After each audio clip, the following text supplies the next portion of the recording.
Your job is to be the best version of you. And it's your job to understand the life you want and the circumstances you're in and to develop a mindset, a winning mindset, a competitive mindset to live that life. And that requires competing against things inside of you that will hold you back. And now, in my ultimate competition to live against this disease trying to kill me, I love it. It's awesome. I get to compete for a living, to be alive. It's hard.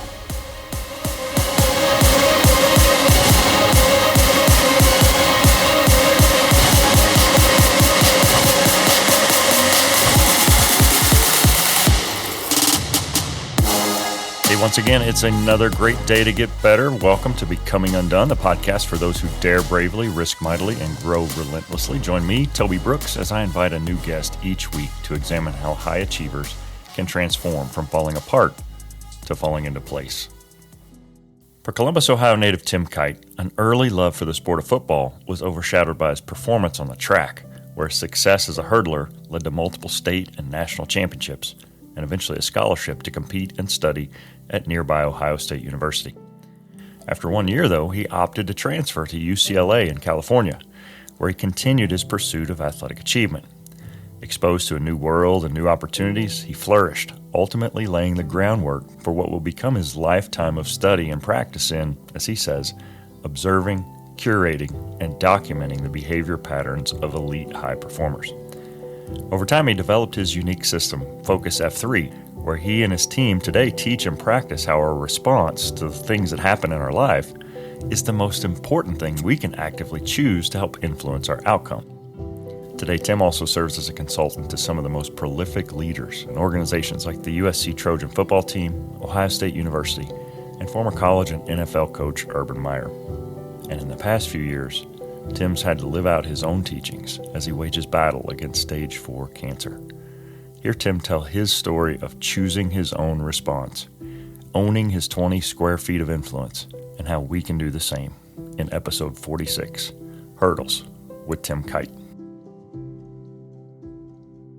This week, we're fortunate enough to have guest Tim Kight with us. Tim is the founder and CEO of Focus3. He was a track athlete at UCLA, where he also got to witness firsthand the tail end of Coach John Wooden's career. Huge fan of Coach Wooden and his message of better every day and incremental improvements and that Kaizen philosophy.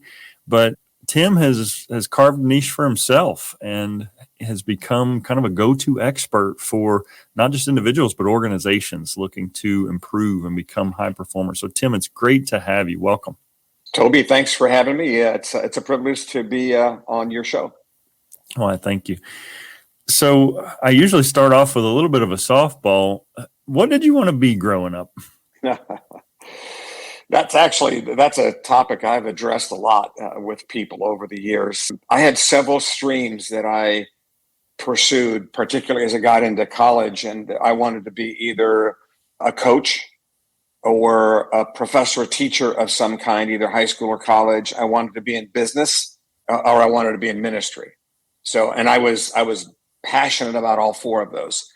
And at some point I pursued all of them and I still do in a way pursue all four of them. That's really for a long time what I wanted to do, all four of those things. That's great. So I read from your bio that you were a track athlete and ended up out at UCLA in those pursuits. Talk to me a little bit about your athletic career growing up. Yeah, I grew up in Columbus, Ohio, and was passionate about football in particular. And then I discovered just by accident that I was fast, and so I did track. And then I discovered the hurdles, which I actually taught myself how to hurdle.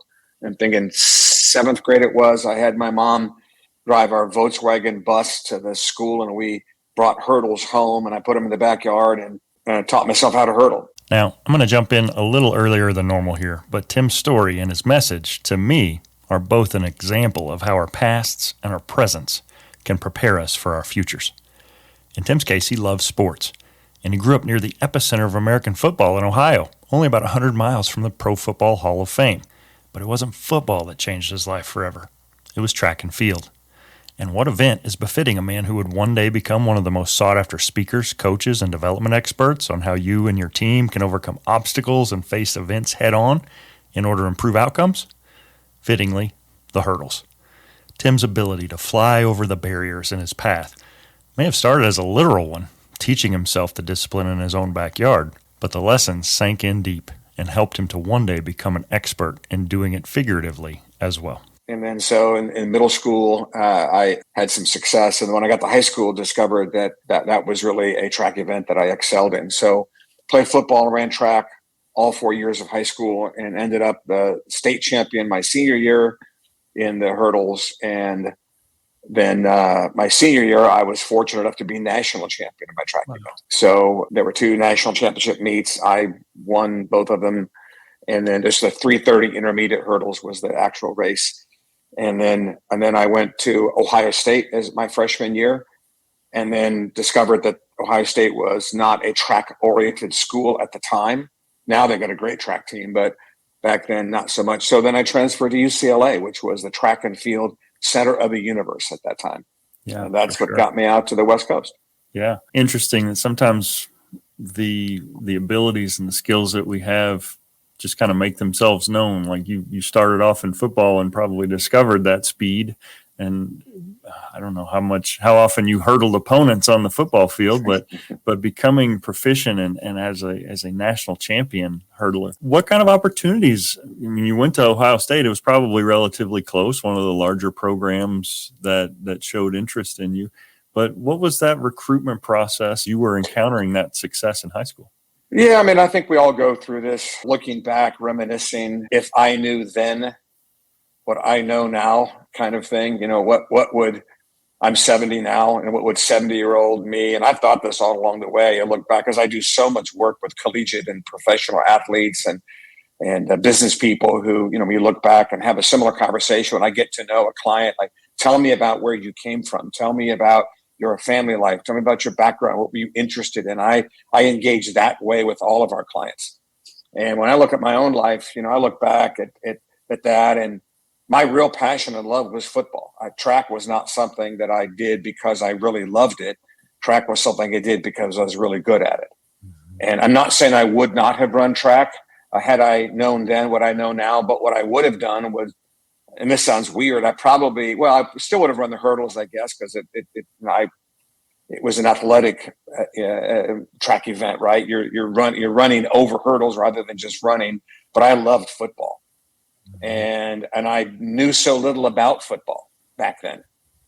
When I played in high school, you know, had relative success, but now, you know, I learned later on how the game is actually played, right, and what's required to be great in the sport, and so, you know, and then recruiting wise, I mean, when you're the state champion your junior year in a sport and in track, and they want speed, of course, and then you have a similar, if not greater success your senior year.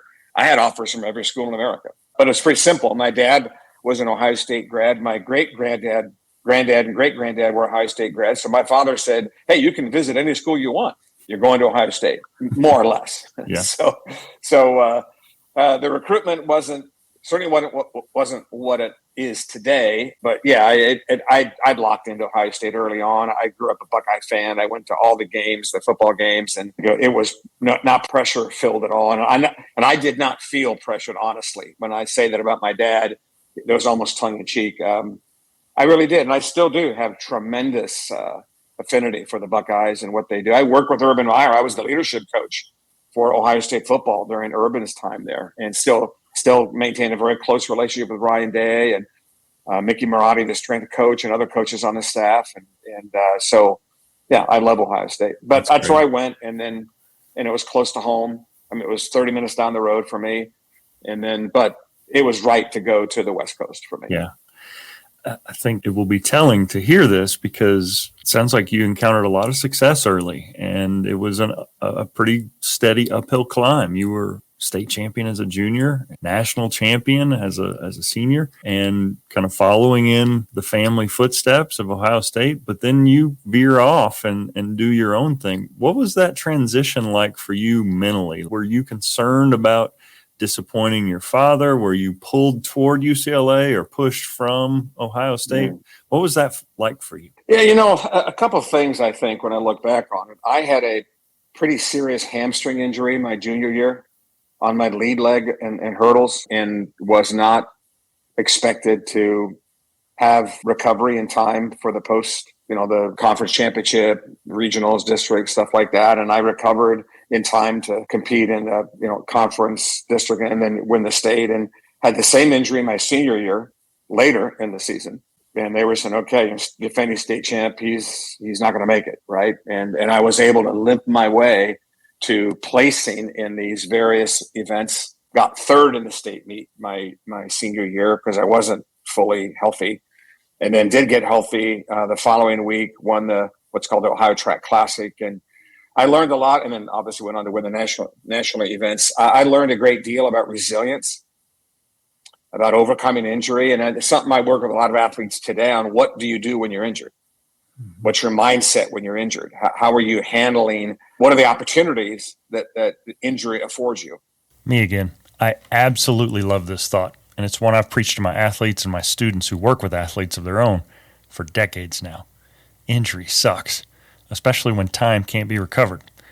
If you're a senior in high school or wrapping up your college career and you get hurt midway through your season, that could be it. You either compete or you don't. But the chance for many will never come around again. Tim's word choice is perfect here. Instead of crying and complaining about what injury or setback has taken from us, we're better served to look at what it's giving us. Literally every day is a chance to get better. In many ways, it's like Eminem said best. Look, if you had one shot, one opportunity. Because there are opportunities. There are things you can do while you're injured that you didn't have time to do when you're in the middle of competing. Did you capture? Just let it slip. Yeah. And that same hamstring injury ended up ending my career at UCLA. So injury is part of life. It just is. I'm currently battling cancer, stage 4 cancer, and I'm in my 4th year now of this battle. And so it's that's part of life, Toby. That kind of adversity, those kind of things happen, and mindset and mentality is everything. It is everything. Absolutely. So when I went to UCLA, I was excited. I didn't feel pressured to leave. I didn't feel pressure to go. It was something I wanted to do. My dad was supportive. My mom was supportive. I ended up rooming with a fraternity brother who was at Ohio State, but his parents lived in California. He and I roomed together in Westwood, right by UCLA. That first summer, I think I went from the fraternity house at Ohio State to an apartment at Westwood Village right away, and just got to work on campus, got a job, and just started carving out new stuff. It was an adventure, and life is an adventure, and that was a new step for me. So no fear, no concerns. Let's go do this. Right. And it was challenges and all that, but it was fun. I loved it. Yeah, I can certainly relate. I didn't go alone, which I kudos to you for packing up and going as a college sophomore. I went to grad school at Arizona. I grew up in the Midwest in Illinois, and we loaded the U-Haul and went out to Tucson. And there's just something about that feeling that, like, I'm the only person in this city that I know at the moment. That's exciting to get to flip the page and start fresh. Yep. Something you mentioned about injury. I've been an athletic trainer for 20 plus years, worked at collegiate level.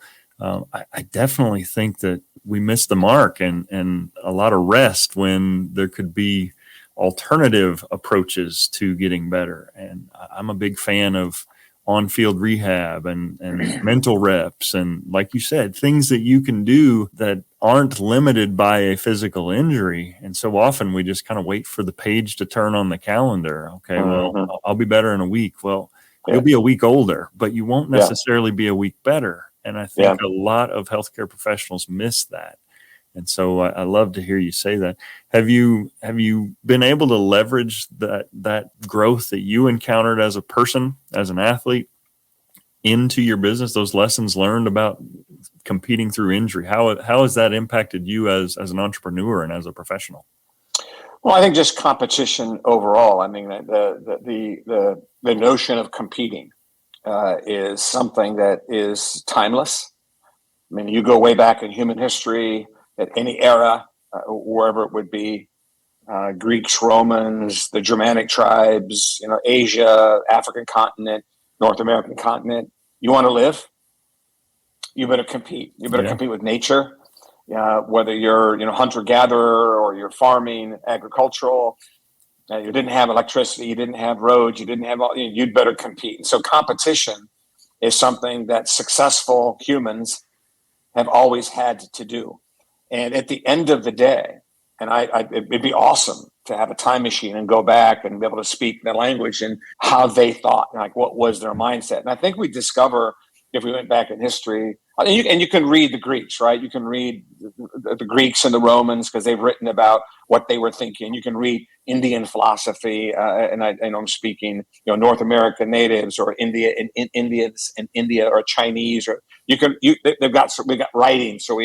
But those aren't necessarily the average person. The people who wrote were the thinkers. But the average person in those eras of human history, they had to be competitive. And they had to wake up in the morning, and you've read some proverbs around this. You had to wake up in the morning ready to go. There was no laziness or you didn't survive. There was no self-centeredness. There was no entitlement. There was no negativity, or you didn't survive. And I think with modern conveniences and modern comforts, it's easy to get into a mindset that's kind of soft. Yeah. And expect life to go the way you want it to go. And then when adversity or difficulty or challenges strike, it's going, woe is me, and why did this happen to me? And like you say, just, okay, I'll sit back and I'll just wait and I'll get better and I'll turn the pages of the calendar. And the doctor said, give it some rest and I'll wait some time, as opposed to what's a proactive approach to life every single day. And at the bottom line, I think it's this, Toby. If and I don't care if this is business or basketball, or if, no matter where it would be, the number one person you compete against is the person you look at. Mm-hmm. You're competing. Your job is to be best version of you. Yeah. And it's your job to understand the life you want and the circumstances you're in, and to develop a mindset, a winning mindset, a competitive mindset to live that life. Right. And that requires competing against things inside of you that will hold you back. We talk about it, discipline over default. We draw a line. And below that line is what we call default behavior. That's stuff in your life that doesn't work. Mm-hmm. And above that line, we call discipline behavior. That's stuff in your life that does work. Yeah. And what's interesting about the word discipline is it's Latin for student. It means it's learning.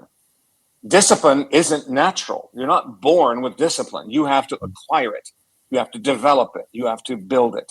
Default, on the other hand, easy, right, and socially popular. But again, back to the world history. Again, just to put this in context, and this is a bit redundant here, but world history most of the time was not comfortable and convenient for human beings. The societies were not comfortable and convenient, and so if you are not discipline driven, if you're default driven, you probably didn't survive. Right. So I think the competitive spirit, the competitive mindset that I began to experience through athletics, a little bit through academics, and then a lot through academics as I matriculated through life. It's been huge. And now in my ultimate competition to live against this disease trying to kill me, I love it. It's awesome. I mean, I get to compete for a living, to be alive. Yeah. And it's hard. Right. I mean, all the treatments and the drugs and stuff they give you is, I'm starting a new treatment now. I got a whole bunch of new tumors growing inside of me, trying to take me out. Awesome.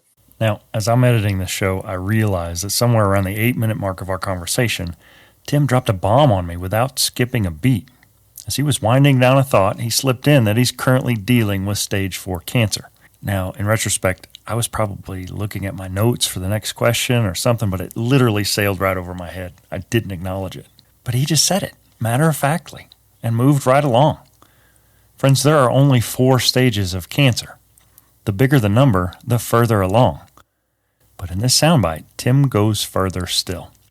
He doesn't just have stage 4 cancer.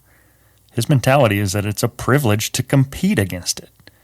Suddenly, what I'm complaining about today seems pretty doggone insignificant when I can hear someone like Tim battle with a terminal disease and choose to be thankful for the opportunity to fight it and for the change that it can create within him. If that isn't somebody that's figured out the undone mindset, I don't know who is. I get to compete against that. And I consider that a privilege, to be honest with you. Such a powerful mindset. And we know that our mental approach to injury and disease actually has a physiological response in our healing. And if you choose to focus on the negative, guess what happens? Bad things happen. If you choose to focus on healing, healing occurs. That's science. There's evidence to support that. So super inspiring just to hear your words in the midst of this battle.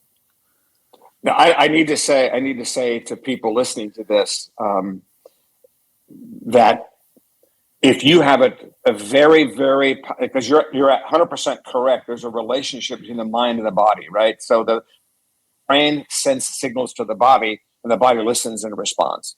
That we know that to be science, hormones and other things. So if you're awash in negativity in your mind, you're sending hormones, the stress hormones to the body, which lowers your immune system and makes you more vulnerable and susceptible to disease and lowers your body's ability to fight some disease that you currently have. And so if you've got a positive and productive mindset, you're sending not just positive thoughts, you're sending productive hormones to your body, and you're enhancing your body's ability to fight disease. I've got to say this, though, because this is something that because I'm in the midst of it and now for 3.5 years, and it's fairly well known.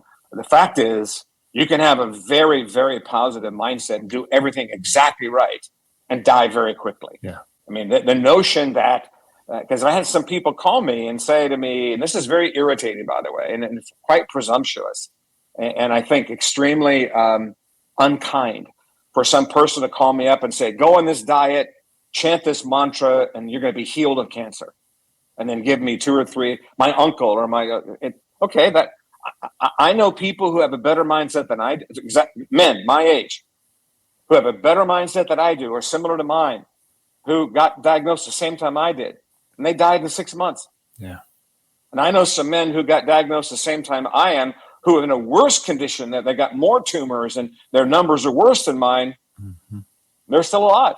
Yeah. So there are no guarantees. Right. And this is why, to me, the ultimate competitive thing, Toby, this is, man, I hope everybody gets this. You know what you need to win in order to be great at life? You need to win today. Yeah. I know people think that's a cliche, like win the moment or win today. It's not a cliche. Well, it could be a cliche for some people. It ain't for me. And it's not for my clients. Literally, the only day you have available to you to compete for what you want in life is today. You can't compete yesterday. It's gone. I mean, right? So if you want to win, you've got to win. And not just today, the moments in today. Right. So yesterday, learn from it. Tomorrow's coming, prepare for it. But the only day available to you to compete is right now. Holy cow. I hope you're taking notes. But just in case you aren't, here's that again. Yesterday is gone. Learn from it. Tomorrow is coming. Prepare for it.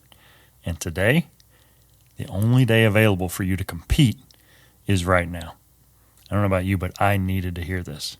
Yesterday, today, and tomorrow. I told my wife the other day, we're talking, we're driving away from this immunotherapy infusion that I'm now getting. And I said, you know what's awesome about the last 3.5 years?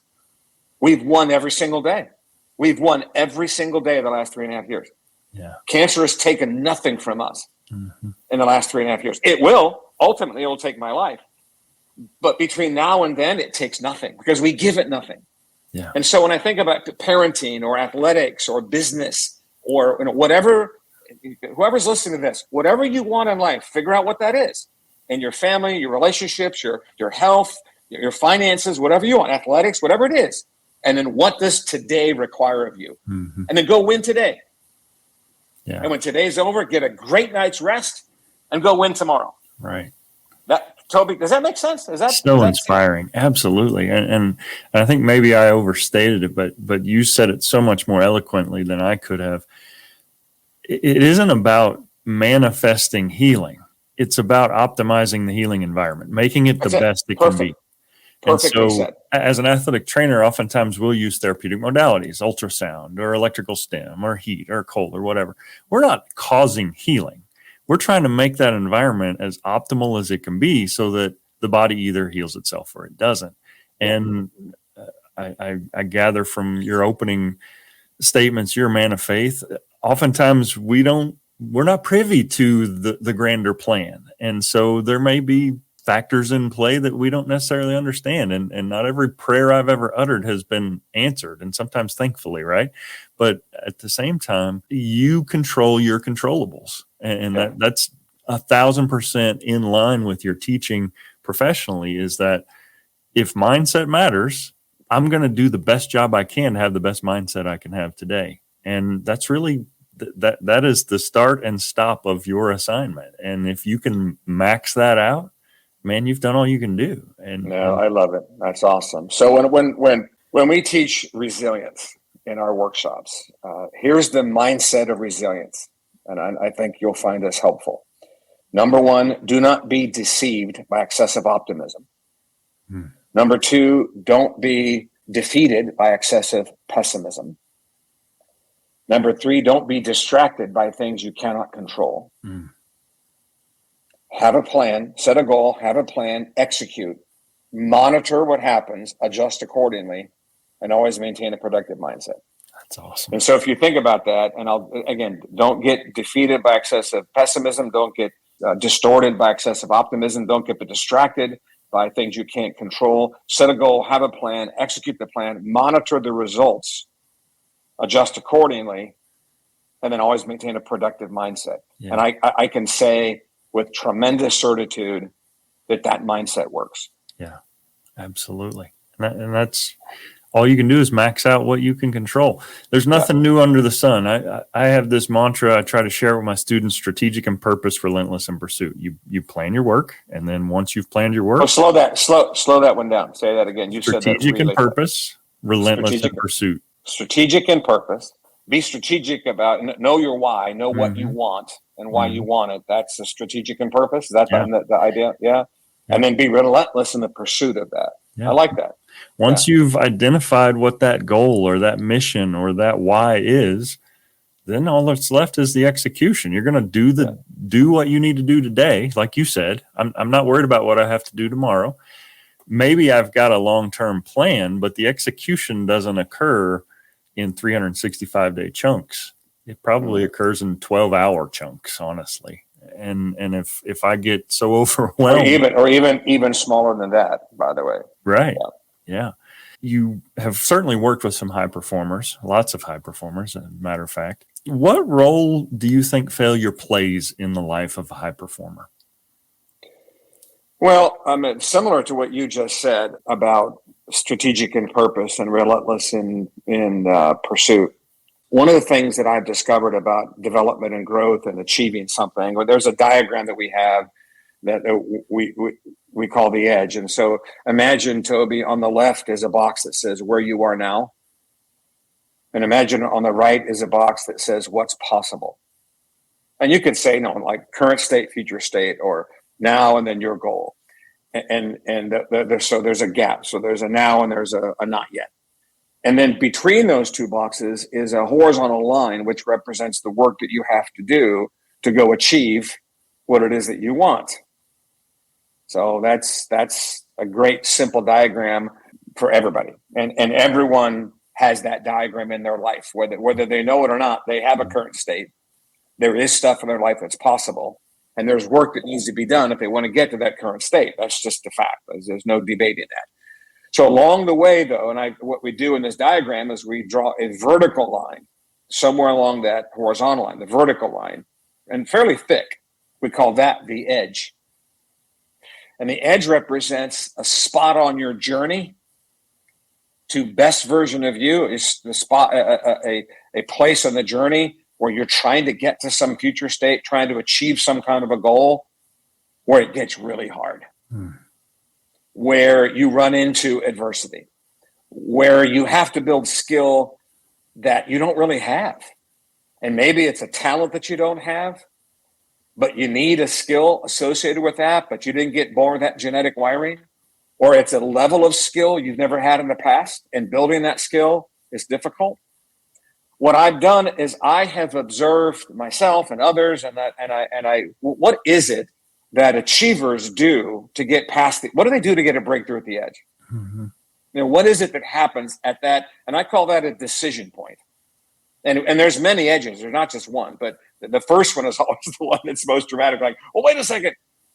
Oh my gosh, I didn't expect this. I got this injury, or this happened, or oh my gosh, this requires more than I thought that it required, or I can't do this, or I'm not very good at this. Okay, well, what do you do?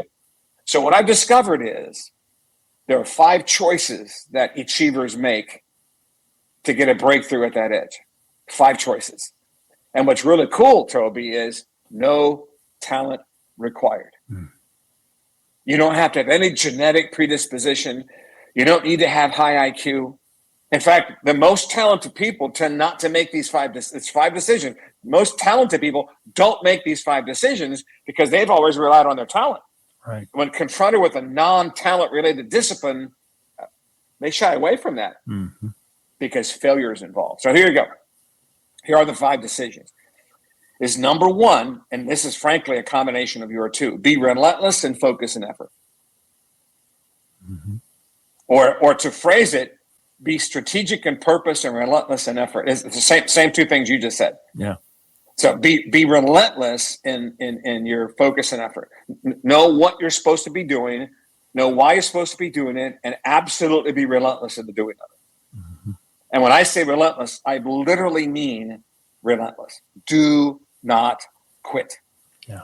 Okay. Well, number 2 is embrace productive discomfort. It's going to be uncomfortable. In fact, if it isn't uncomfortable, you are not at the edge. Yeah. If it's not uncomfortable, you're still in the classic phrase comfort zone, and you are not. If you steps in the comfort zone, the best you can hope for is to reinforce existing skill. You're not getting better. And again, talk about brain, body, that's the fact. So if it doesn't challenge you, it ain't going to change you. Okay. Yeah. So that's the second decision in this edge. Number 3, use mistakes as feedback. If you're not making mistakes, you're not at the edge. If failure isn't there, you're not at the edge. You're going to make mistakes because it's a new level or a new competency or a new skill, or it's an adversity that's revisited you, or it's a new one, but it happens. And number 4 is a big one: defeat fear. The edge is scary. Yeah, it is scary. And again, I'm going to say what I said again. If it's not scary, it's probably not the edge. Yeah. Most likely. Yeah. And then number 5 is be coachable. You can't do it by yourself. You need people around you, observing, giving you feedback. And here's my definition of being coachable, and that is a passionately desire teaching and instruction without getting defensive or making excuses. Now, don't just accept it. Seek it. Passionately seek feedback and instruction, and don't get defensive and make excuses. So those 5 decisions: be relentless in focus and effort, embrace productive discomfort, use mistakes as feedback, defeat fear, and be coachable. I can honestly say to everyone listening to your podcast or your show, you make those 5 choices at any edge in your life, and you are going to, at some point, get a breakthrough. Yeah. And let's go back to the first one, relentless, is you'd better have patience and perseverance, because this does not happen quickly. Because there's no magic in this. There's no magic. It's not the decision to start that matters. It's the decision to keep going. That's the one. So many people listen to the quitting voice. They say, oh, I heard Tim Kight talk about the edge and there's 5 decisions. I made the 5 decisions for an entire month one time, and I didn't get the breakthrough. I said, well, yeah, because what you're after, the edge that you're at, that's a 6-month process, or a 1-year process, or a 3-year process. Yeah. You didn't have enough perseverance. So that's what I would say, Toby, in context of how failure or mistakes fit in, and it's 1/5, it's 20% of the formula in my mind. Yeah. And to go back to your previous concept of the above or below the line behaviors, those are all above the line. Those are discipline All five skills. of them. You have Yeah, to choose absolutely. those things. They're not default. Blame, excuses, and denial are all default, and those are easy. What I've found lately, I've been on this pretty persistent growth journey for really 5 years. I've really committed to growing in wisdom, stature, favor with God and man, mental, spiritual, social, physical. And I've sought, like, I want people to give me feedback and not just pats on the back. Like, what you're doing is good. That's fine. What I really want to know is, what am I doing that's undermining our relationship? What am I doing that is not pushing us forward? And people don't often like to give that. It's not a comfortable conversation, but you mentioned it. It's not about being comfortable. Like, I want to be fully aware, because you can't solve problems that you're unaware of. Is this any different in teams? I mean, we were talking really about high performing individuals. What role does failure play for high performing or high achieving teams? Oh, it's the same thing. I mean, it doesn't change. Theoretically, a coach's job is to observe the team and give the team feedback. That's what practice is for. That's what game film, that's what practice film is for. And, teams, I'll use football as an example. And I'm currently working with USC, Lincoln Riley and his staff. I go there twice a month. Started last year, helped them do the culture turnaround. Had a great year last year. Not what we wanted. We ended up on a sour note, losing the Pac-12 championship game and losing in embarrassing fashion to Tulane in the Cotton Bowl. But those are lessons, and the question is why. I'm a big fan of what I call leaders are experts at cause and effect. Why? Look, Urban would call it look under the hood. Why did we play well? Let's go repeat that. Why do we play okay? Let's go enhance that. Why do we play poorly? Let's go fix that. And so that's a team thing. And individual coaches, the position coaches, it's their job to do that with their units. And the head coach's job to do that with everyone. Mm-hmm. And my job as the coach's coach, as the leadership coach, whatever my title is, Coach Kight, TK, they call me. My job is to help them all do that to whatever extent that I can be a catalyst for them to understand. Let's understand why the team performed well, or that it performed average or performed poorly. So yes, absolutely. John Wooden was master of that. John Wooden would look at individual players and let them know why they played the way they did, good, bad, or average. And he would look at the whole team and say, all right, why are we performing like that as a basketball team? Mm-hmm. And so, yeah, and I think with same thing in the business, right? Why are we Why are we getting the numbers we're getting? Why? And I've been on this mission for 40 years of getting executive teams to stop obsessing over the numbers and understand the behavior and the culture that produces the numbers. Right. It's just amazing. If you want the numbers to get better, the behavior has to get better. Mm-hmm. Every single number you track in a business is produced by the decisions and actions of people. If you want better numbers, you need better decisions and better behavior. The only way the numbers improve is if the behavior improves, and the behavior isn't going to improve until the culture improves. Mm-hmm. So I can't, the number of executive teams that hide, and the numbers are trailing indicators, right? The numbers are a reflection of behavior and decisions made a while ago. And it's like, no, what football coach would stare at a snapshot of the scoreboard 3 days after the game is over? They don't do that. Right. They study game film. What did we actually do that produced those numbers on offense, or allowed those numbers on defense? And what do we need to do better so in our next game we produce more numbers and we allow less? Yeah. So it's amazing to me where people don't understand cause and effect when it comes to human or team performance. But it isn't sophisticated. It isn't. It's not all that. I mean, there's complexity involved, but the core of it is relatively simple. It's relatively simple. And I always come down to E plus R equals O. Is event plus response equals outcome. The O that you get is determined by the R that you choose.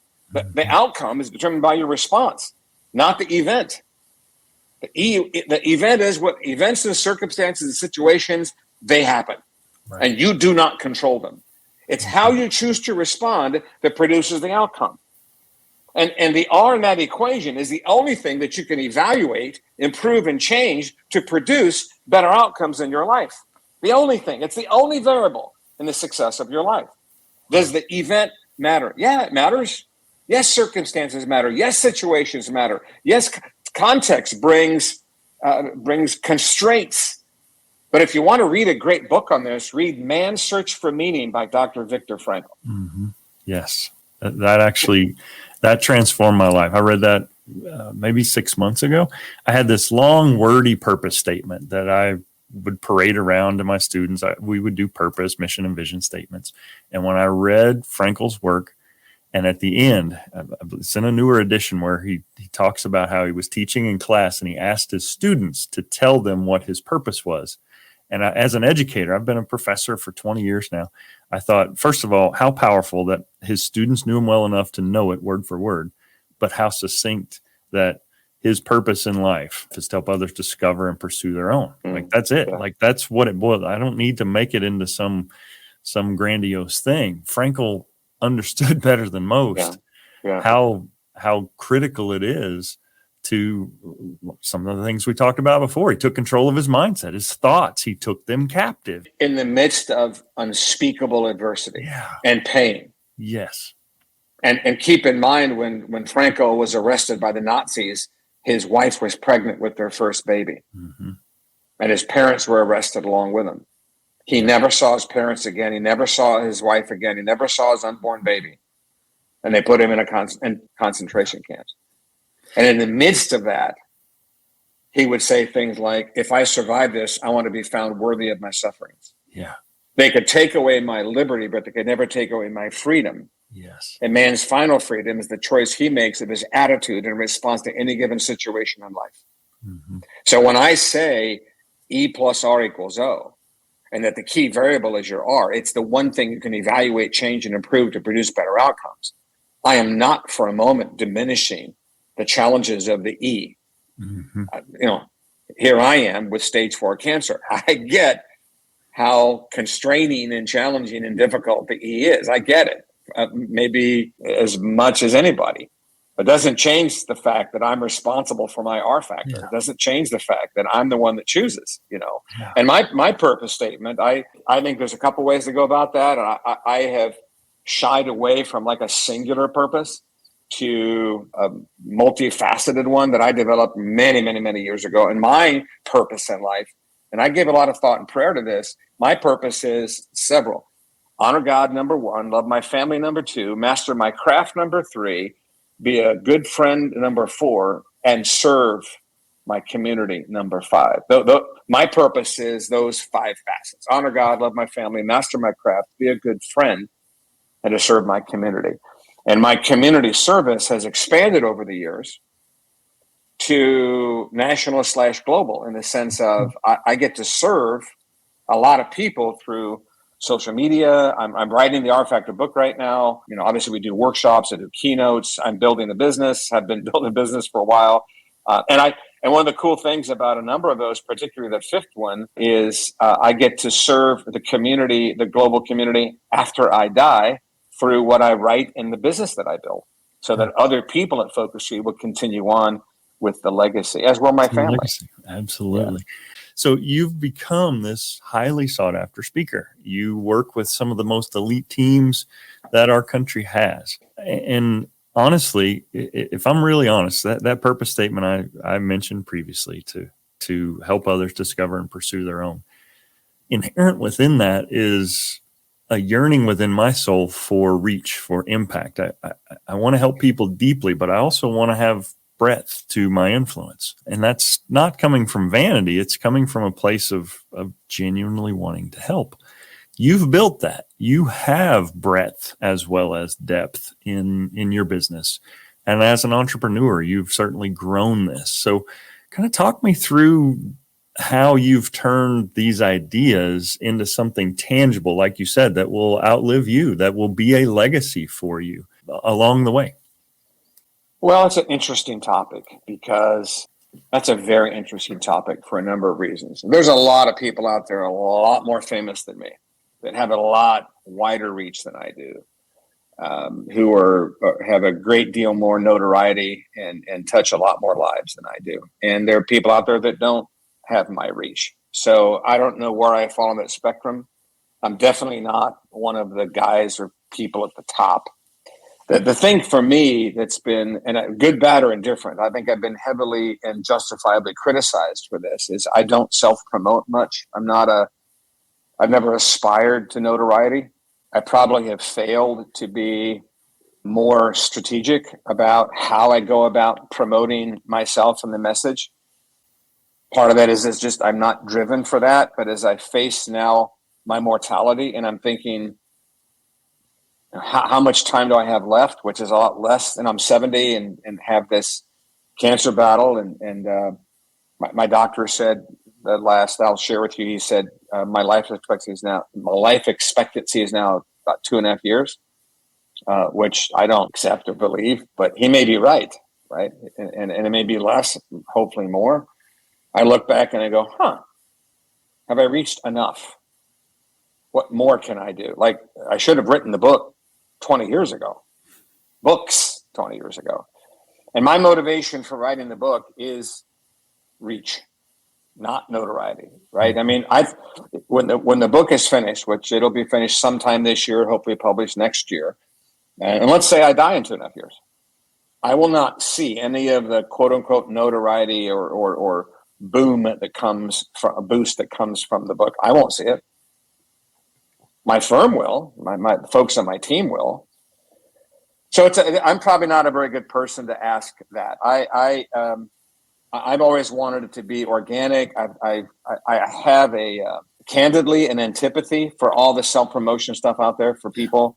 People who call their companies by their names, that they're just always promoting and put. Every time I post something I have done or where I've spoken, there's a significant degree of discomfort for me when I do that. I do it for the reason you said, which is people need to know and they need to hear this. They don't need to know me. They don't need to hear me. They need to hear the message. When we hire people for our company, one of our core principles at Focus3 is we are not the message. Mm-hmm. It's not about you. Yeah. And this is a hard thing to hire people for Focus3 because I tell them you got to be clear. When you get to do a keynote, you do a workshop, you got to have a degree of charisma and passion, but you aren't the message. Right. And I tell this all the time to our facilitators: get out of the way of the message, and yet deliver the message in an engaging, effective fashion. So I'll coach and train, and our people coach and train each other, and we'll say, "Hey, no, you didn't say that very well. That didn't come across with a degree of clarity and passion, and that it needed to come across." And at the same time, please don't be self-centered. And so many people, Toby, in my business, they got big egos, man. Right. Yeah. They love to be, and don't get me wrong, I love to be on stage too, but I love to be on stage because of the message. Like, I gave a message the other night at Westerville Central High School in Columbus, Ohio. It was a community thing, and it was, a couple hundred folks, and it was in the auditorium, and I'm up there, and the lights shine in, and there's community people and students and coaches and teachers and administrators. And as I'm presenting E plus R equals O and discipline over default and 20 square feet and managing your mindset and sharing this message, all that's going through my mind is, are they getting this message? Mm-hmm. Who in that audience needs to hear this? Like, increasingly, I'm asking this question in my keynotes. I did this the other day for an 1,800 person keynote. I said, let me just stop for a second and just ask you a question, each of you. What is something in your life that's really important to you that you started to work on, a habit you needed to change, or something you needed to build into your life, and it got hard and you quit? Don't raise your hand. Don't talk to the people around you. Just you inside you. What is something in your life that you started to do, that you wanted to accomplish, that's really important to you, and maybe to the people around you, a habit you needed to change or something you needed to build in your life, and you started working on it, and it got hard, and because it was hard, you stopped doing it. And I said, today's the day. I want you to go revisit that thing and get back to work and embrace the discomfort and go do what you need to do, and don't stop until you achieve that, or you build that habit, or you make that thing happen. Mm-hmm. So that's maybe a long answer to your question. And And there's some things that we're doing right now that I think are going to scale our company and build our brand more. Like we were doing a podcast and it was going great. And, and my son was on it and he left the company. And so Urban was on it with me. And then he went to go to be with Jacksonville, and then stuff happened there where that didn't work out. And then I got this cancer stuff. And so our podcast is kind of, I was doing 2 minutes with TK and that was going great. And then I got the cancer. And so there have been these things, these obstacles have gotten in the way. But I mean, I guess for me, it's more, I just have this deep desire to have an impact like you're speaking about and to have reach and, got to be strategic about it to use, be strategic in purpose, like you said. And I'm not the person to go to say, well, Tim Kite's the best at that, because I'm not. Yeah. I am not the best at that at all. But Tim, I will tell you with full transparency, that's what drew me to you. There's an authenticity to what you do. You're not self-aggrandizing. You're not looking to direct the spotlights on you. You're looking to impact lives with the message that you've refined and crafted and built over years. This wasn't just something that you just pulled out of the thin air. These are experience proven strategies. You've implemented these in countless organizations, and you can tell that shows in a way that, let's face it, the internet has made it easier to enter spaces than ever before, but there's also more noise than there's ever been. Yeah, so the truth, the reality stands out. You alluded to owning your 20 square feet, which is a concept of yours that I absolutely love. Tell me a little bit more about that. Yeah, I developed this metaphor of 20 square feet. It's just it literally, Toby, a metaphor. It's not literally 20 feet. People ask me, because they know I'm research based, hey, how did you land on 20 square feet? And I said 30 sounded big, 10 sounded small, 20 sounded just right. I don't know. And then when we teach this in Europe or other places outside the US, it's not even square feet, it's metric. It's a metaphor for a person's sphere of control. That's all it is.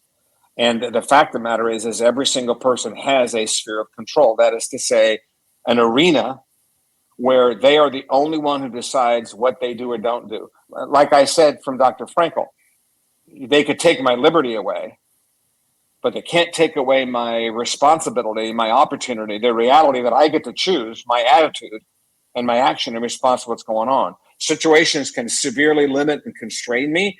I still get to choose. I'm the one who chooses.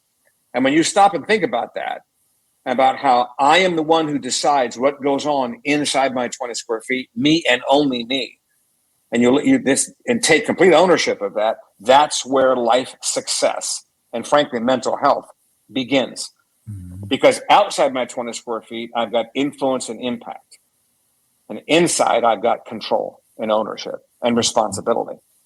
Yeah. And I say this all the time. The problem today, and it's been this way forever, people have a tendency to be more focused on frustrating things on the outside than owning themselves on the inside. Mm-hmm.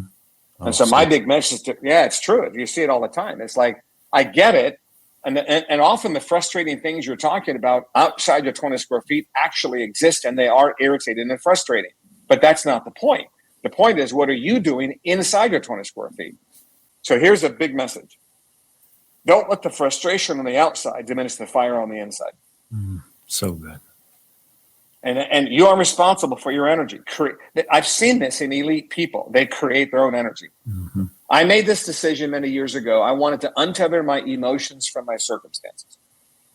I wanted to be somebody who brought a productive mindset to negative things. Mm-hmm. There's tons of negativity in the world and increasing exponentially. We don't need one more cynical person. We don't need one more negative person. We don't need one more person piling on, calling people names. We don't need that. And now I'm not talking about naive optimism. I'm talking about problem solvers. Mm-hmm. I'm talking about people who come to the situation and say, tell me about it. Let's understand it, and with all of its complexities and difficulties and pain, and what can we do to bring something productive to that situation? I wanted to become that person, one of those people. Mm-hmm. And for the most part, that's happened for me because I made the decision. And when negative things happen, I don't get upset. I mean, I rarely get upset about anything because when something happens, I have a solution mindset. What can I do to help? the world doesn't need my opinion on lots of stuff. I mean, I read stuff, and I've thought so many times, I'm going to create a burner Twitter. I'm going to create a, because man, here's what I think about that. I'm thinking, wait a second, we don't need one more of those. Plus, what's it going to do? Because all it is below the line default impulse on my part. I want to declare something that came from an emotional impulse from it. The world doesn't need that from me. Yes. At all. And when I really stop and think about if I were to post that kind of, it's like, that's not helpful. Yeah. It doesn't help anybody. It's just me indulging an emotional impulse. That's all it is. You talk about take every thought captive, which actually is from the Bible. Yeah, absolutely. Take every thought captive.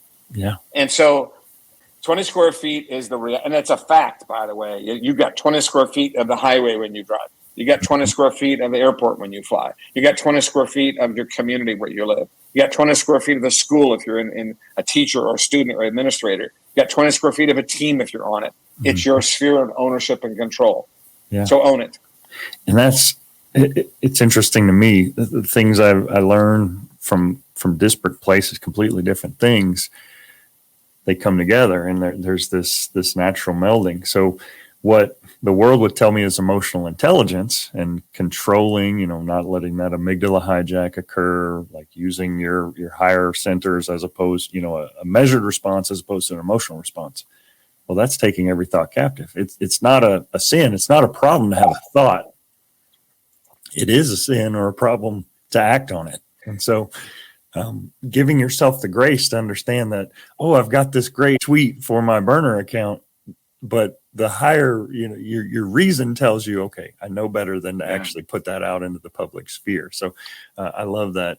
Something very practical for people I tell them is you're not responsible for your first impulse. You're responsible for your second one. Yes, absolutely. I certainly learned this. I've worked so hard at all this stuff in my own life, and I have lots of below the line impulses all the time. But I practice the system. I press pause and get my mind right. So I look at I consider it. I've got self-awareness. I'm going, okay, all right, that's a negative impulse. That is not helpful. Don't indulge it. Don't feed it. Don't cultivate it. Don't give it any space or room. Replace it with something productive. Go from default to discipline. So but we live in a world that's been socially engineered to elicit as many of those responses as can happen, because that creates engagement, and engagement is it's a fundable thing. You can sell that engagement.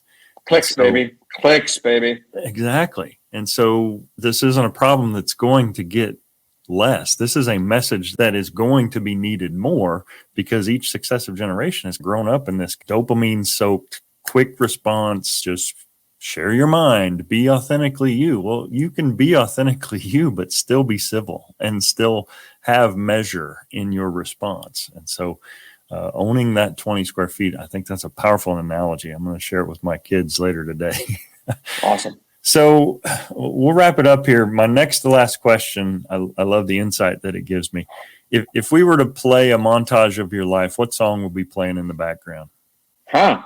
Montage of my life. So this is my either walk up or walk away song. Yeah. Showing these things like, honestly, it would have to be a worship song. It would have to, because my faith is so important to me. My current favorite worship song is "There Is a King." There's others that I love. So so that would be one for sure. And because I seek to live a Christ-centered life, if I can, which I can sometimes. What would another one would be?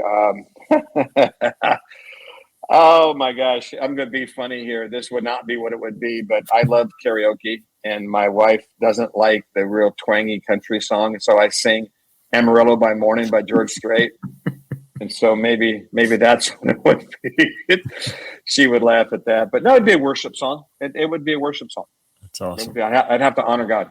Yeah, that's very cool. I'm a drummer in our church. I'm not familiar with that one. I'll look it up. I'll look it up. Well, this one is, you've kind of alluded to it with the book, but it's the question I always end with. What for Tim Kight remains undone? The book. 100% the book. Yeah, that's my ability to reach beyond my life, to reach beyond my current footprint, It can be translated into languages. Because E plus R equals O, discipline over default, 20 square feet, and the disciplines that go along with it. It's a game changer. And I made a statement a while ago in this show with you. The R is the only thing in your life that you can evaluate, improve, and change in order to produce better outcomes in your life. If you want a better O, you need to choose a better R. The more we understand that as individuals, as communities, as nations, we're going to get better. And for those that listen to this and say, again, I care about the E, I care about the E dramatically. And so the best way for a better E is to create a better O, because today's outcomes are tomorrow's events. So yes, the environment, the E, the event, the situation, the circumstances matter. But when I understand the E and I want to affect it, then the best way to affect the E is to maximize my R factor capability. Yeah. And so the book would be a way to do that. So good. Tim, it's been a real pleasure, real honor to get the chance to speak with you. So appreciate your transparency. Your message is powerful. It's impactful. I follow you relentlessly on social media. You always deliver thought-provoking and sometimes ouch hallelujah kind of reminders that like I need to be back on task. Like you're not being relentless in pursuit today, and you give those reminders and they're loving nudges to get me back on track. So how can listeners connect with you? Yeah, so our website is a great spot to go, focus3.com, and it's the number 3. They want to email me directly. It's tim@focus3.com. I'm on Twitter, which you alluded to, and at Timothy Kight, Kight, at Timothy Kight. And then I'm on LinkedIn as well, Tim Kight on LinkedIn. So would love to have some follows. Awesome. Well, Tim, we really appreciate your time. Thank you so much. Awesome. Thank you, Toby. I appreciate you having me on. For Tim, despite setbacks, adversity, and now a diagnosis that will most likely eventually take his life in the form of stage 4 cancer, he remains steadfast and focused, not on what he's lost, but on what he's gained through the journey. His book project, Important Before, has become his assignment of impact and of legacy, and it's his way of leaving the world a better place than he found it. I cannot help but be inspired, motivated, and awestruck by Tim Kight and the way he leads, loves, and serves with steadfast commitment and iron-willed determination. Thank you, Tim. For more info on today's episode, be sure to check it out on the web. Simply go to undonepodcast.com/EP46 to see the notes, links, and images related to today's guest, Tim Kight. If you enjoyed the show, I've got just one simple request. Would you be so kind as to share it with someone else? I know there are great stories out there to be told, and I'm always on the lookout. So if you or someone you know has a story that we can all be inspired by, tell me about it. Surf on over to undonepodcast.com, click that contact tab in the top menu, and drop me a note.